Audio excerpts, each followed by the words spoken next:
जय हिंद बच्चों मैं अजय कुमार वाराणसी उत्तर प्रदेश से आपके अपने चैनल नव शिक्षण पे स्वागत करता हूं। बच्चों आपको पता है मैं इस समय आपको राष्ट्रीय IIM योग्यताधारी छात्रवृत्ति परीक्षा जिसे अन्य राज्यों में कई नामों से जाना जाता है, राष्ट्रीय मेंस कम मेरिट छात्रवृत्ति योजना या मेधा छात्रवृत्ति योजना, तो अन्य अन्य राज्यों में अलग अलग नाम से जाना जाता है, लेकिन इसका पैटर्न बच्चों सेम है। मैट के 90 प्रश्न आते हैं और सेट के 90 प्रश्न आते हैं और राज्य आधारित जो है 1-2 प्रश्न अलग आते हैं, ये मैं जरूर कहूँगा। तो बच्चों लेकिन पैटर्न सेम है। तो इसके ऑलरेडी मेरे चैनल पर ढेर सारे वीडियोस बने हुए हैं, तो आप प्लेलिस्ट में जाकर कृपया देख लीजिएगा। और इसका एक व्हाट्सएप ग्रुप भी बना हुआ है, तो जिन बच्चों ने अभी व्हाट्सएप ग्रुप नहीं ज्वाइन किया है वो डिस्क्रिप्शन में लिंक आपको मिल जाएगा, ज्वाइन कर लीजिएगा। साथ ही साथ जो बच्चे प्रधानमंत्री यशस्वी योजना की तैयारी कर रहे हैं, श्रेष्ठा की योजना की तैयारी कर रहे हैं, उनके लिए भी काफ़ी महत्वपूर्ण है। बच्चों आपको बताना चाहूँगा, जो बच्चे श्रेष्ठा की तैयारी कर रहे हैं, 12 मार्च को पिछली बार फॉर्म आ गया था, अभी तक केंद्र का जो विभाग है उसके द्वारा जारी नहीं किया गया है। अब ये भी मैं बता नहीं सकता कि कब जारी किया जाएगा, आप लोग बार बार पूछ रहे हैं।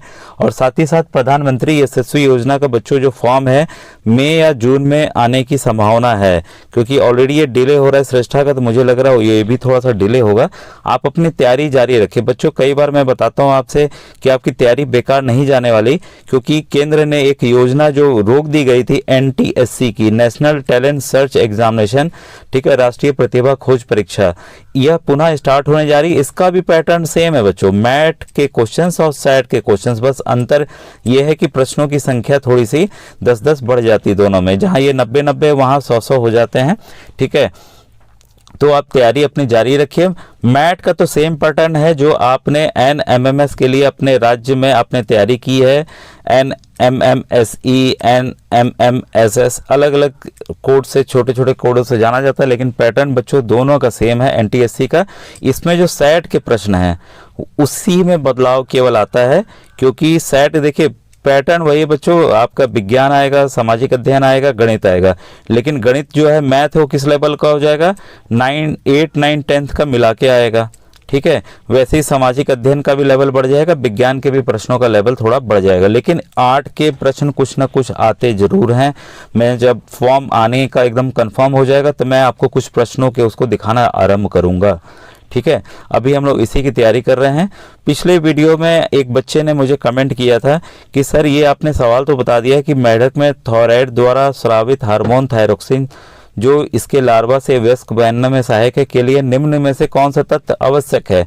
तो आयोडीन मैंने आंसर बताया था। एक बच्चे ने पूछा है सर उसको आयोडीन मिलता कहाँ से है। बहुत सही सवाल है बच्चों। देखिए जब तक आप में क्यूरियोसिटी नहीं होगी, आप जब खुद से नहीं जागोगे कि क्यों आप करना जिस दिन सीख गए, चाहे वो मेरे जरिए पूछ रहे हो या आप क्लास में जहाँ पढ़ रहे हो वहाँ पे टीचर से जरूर पूछा कीजिए क्यों, कैसे, किस लिए, ऐसा क्यों होगा, ये स्टेप क्यों हुआ गणित का, ठीक है। तब आप बच्चों देखिएगा उस दिन से आप कुछ बनना, उसी दिन से आप शुरू हो जाएंगे कि आप कुछ ना कुछ बनेंगे जिंदगी में।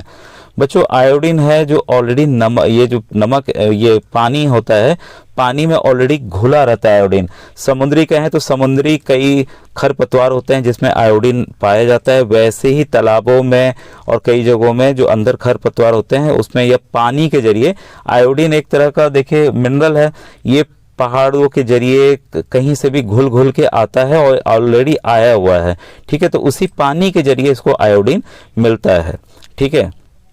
अब आइए आगे के प्रश्नों को मैं बढ़ता हूं। Question number 118। बच्चों आप जरूर बताया कीजिए कि वीडियो आपको कैसा लगा, ठीक है, और इसी तरीके से पढ़ाऊं या कैसे पढ़ाऊं। देखिए कई बच्चों के थे, मैंने कहा था कि मैं मेटल्स नॉन मेटल्स अलग से पढ़ाऊंगा, ठीक है। तो इसके लिए आपसे रिक्वेस्ट है कि कुछ वीडियोस मैंने ऑलरेडी बनाए हुए हैं। जैसे ये वाला टॉपिक है, इसको मैंने NCERT की किताब से ऑलरेडी पढ़ाया हुआ है, जो बच्चे पढ़े होंगे उनको याद होगा। तो आप पुराने वीडियोस में जो अगर विज्ञान वाली अलग से देखें या PM SSV की अलग से देखेंगे तो उसमें ये आपको पूरा चैप्टर पढ़ाया मिल जाएगा, ठीक है। तो आप उनको जरूर देखा कीजिए, बताया कीजिए कि वीडियो कैसा लगा, किस टॉपिक पे आपको चाहिए। अब देखिए रासायनिक खाद से संबंधित जो तथ्य सही नहीं उसे चुने, ऑलरेडी ये मैंने टॉपिक पढ़ाया हुआ किताब से, जो बच्चे नहीं पढ़े हैं उसको देख लेंगे। अब देखिए रासायनिक खाद मनुष्य द्वारा निर्मित अजैविक लवण है।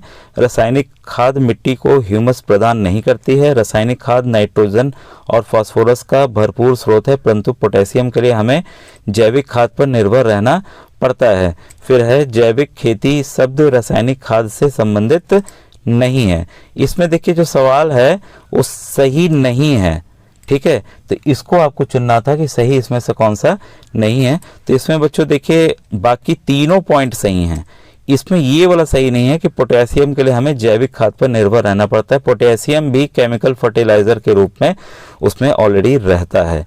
तो 118 का आपका 3 सही है। ये मतलब क्वेश्चन के हिसाब से fertiliser are only rich source of nitrogen phosphorus but for potassium we have to depend upon manure, ठीक है।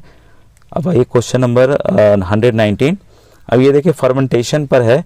किण्वन शब्द का उपयोग एक क्रिया के लिए किया जाता है। अब ये आपको फर्मेंटेशन एकदम सही पता होना चाहिए, इससे कई बार कई तरीके के सवाल बनते हैं, ठीक है। विभिन्न रोगों से बचाव के लिए टीका बनाना ना, फिर चीनी के अल्कोहल में परिवर्तित किया जाना, एकदम सही। वायुमंडलीय नाइट्रोजन का मृदा में स्थितीकरण होना ना, ये अलग प्रक्रिया है। वायु का प्रदेशकों से शुद्धिकरण करने में मदद करता नहीं। आंसर आपका सही है, मैंने पहले ही बता दिया है। कन्वर्ट शुगर इनटू अल्कोहल, चीनी को वो अल्कोहल में मतलब कि शराब में बदल देता है, यह किण्वन विधि है, यानी कि फर्मेंटेशन है। चीनी को अल्कोहल में परिवर्तित किया जाता है किण्वन विधि से, ठीक है। और इससे काफ़ी दवाइयाँ भी बनती हैं, कई चीज़ें बनती हैं बच्चों। 120 है आपका, दिए गए विकल्पों में से विशेष क्षेत्रीय प्रजाति चुने जो पंचमढ़ी मंडल आरक्षित क्षेत्र में पाई जाती है। पंचमढ़ी बच्चों एक बायोस्फीयर रिजर्व है, ठीक है, और यहाँ पर जो विशेष प्रजाति पाई जाती है वह है उड़ने वाली गिलहरी। ये देखिए बिल्कुल ये एनसीईआरटी में एकदम साफ साफ दिया हुआ है पंचमढ़ी का, ठीक है। और पंचमढ़ी बच्चों मुझे जहाँ तक याद आ रहा है ये मध्य प्रदेश राज्य में है, अभी कंफर्म है ऐसे, लेकिन ये जान के चलिए यहाँ पे है। और यहाँ पे उड़ने वाली गिलहरी पाई जाती है जो अन्य जैवमंडल रिजर्व में नहीं पाई जाती हैं, ठीक है। तो इसका आंसर है 120 का 1। फिर 121 का है, पादप कोशिका जंतु कोशिका से भिन्न होती है। इस पे कोशिका के ऊपर बच्चों कई सवाल आते हैं प्लांट सेल और एनिमल सेल को लेकर, और इसका डिफ्रेंसिएशन भी हमें पता होना चाहिए कि क्योंकि इसका अंतर के ऊपर ही काफ़ी प्रश्न बनते हैं, इसमें क्या पाया जाता है उसमें क्या नहीं पाया जाता है, इस तरह के सवाल। क्योंकि कोशिका झिल्ली के चारों ओर एक अतिरिक्त परत होती है जो कहलाती है, तो जो परत जो है वो कहलाती है बच्चों कोशिका भित्ति, यानी कि सेल वाल। सेल वाल जो है जो पादप होते हैं यानी कि प्लांट सेल होता है, उस पे अलग से एक बाहरी आवरण होता है जिसको सेल वाल कहते हैं, जो कि सेल को क्षति होने से, कोशिका की क्षति होने से बचाता है। तो कोशिका भित्ति पाई जाती है पादप में और जंतुओं में ये नहीं पाई जाती है। तो ये कॉमन सबसे बड़ा डिफरेंस है, ठीक है। अब देखिए क्वेश्चन नंबर 122। सर्दियों के समय दिल्ली एनसीआर के वायुमंडल में घने कोहरे की परत नजर आती है, इसे धुआंसा स्मॉग कहते हैं, ठीक है। स्मॉग कहा जाता है बच्चों। तो ये बनी होती है किससे?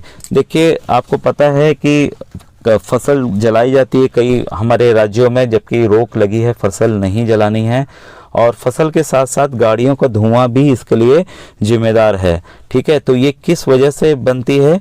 यह धुआं और कोहरे के कारण, दोनों के संगम के कारण ये बनती है स्मॉग। तो इसको आप एकदम ध्यान कर लीजिएगा।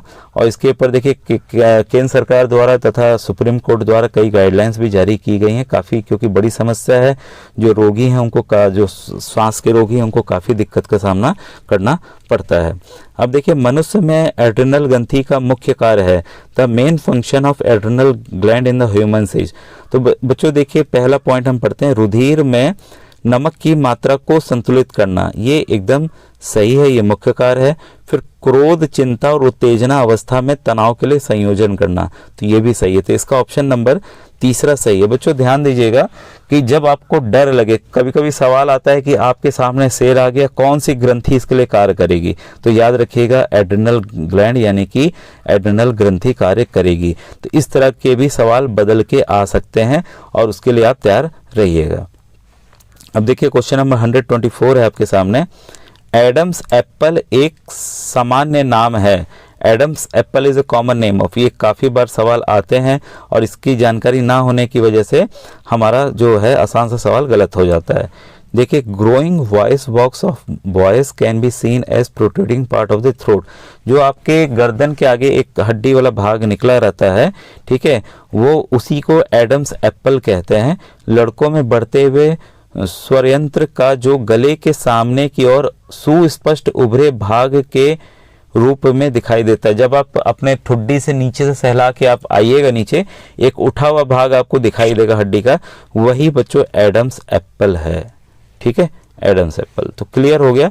अब बच्चों ये आखिरी सवाल है आज के वीडियो का, इसके बाद देखिए गणित सवाल शुरू हो रहा है। गणित के, उच्च आवर्धन क्षमता वाले सूक्ष्मदर्शी से देखने पर केंद्रक में एक छोटी सघन व गहरे रंग की संरचना दिखाई देती है, जो कि एक with a microscope of higher magnification a smaller spherical darkly stained body in the nucleus is observed, which is a, तो देखिए ये बच्चों जो है एक न्यूक्लियोलस है, इसको कहते हैं केंद्रिका, ठीक है। ऑलरेडी देखिए सेल होता है, सेल के अंदर एक न्यूक्लियस होता है, न्यूक्लियस के अंदर भी एक पार्ट अलग से होता है, इसी को हम लोग क्या कहते हैं, न्यूक्लियोलस कहते हैं। इसी की बात हो रही है बच्चों। देखिए इसके बाद ये जो है गणित के प्रश्न है, और गणित के प्रश्न आप जानते हैं कि इसको कॉपी के जरिए ही समय ये सब प्रश्न लेते हैं समझाने के लिए। काफ़ी अच्छे प्रश्न हैं, आप देख सकते हैं। अगर आपको इन प्रश्नों को बताना होगा तो आप बताइएगा, ऐसे पॉज करके आप वीडियो को रोक करके स्क्रीनशॉट ले सकते हैं और इन सवालों को खुद से हल कीजिए। जो नहीं आएगा वो पूछिएगा। इसके बाद देखिए ये आपके इतिहास के प्रश्न हैं, इसको मैं नेक्स्ट वीडियो में बताऊंगा। Thank you very much.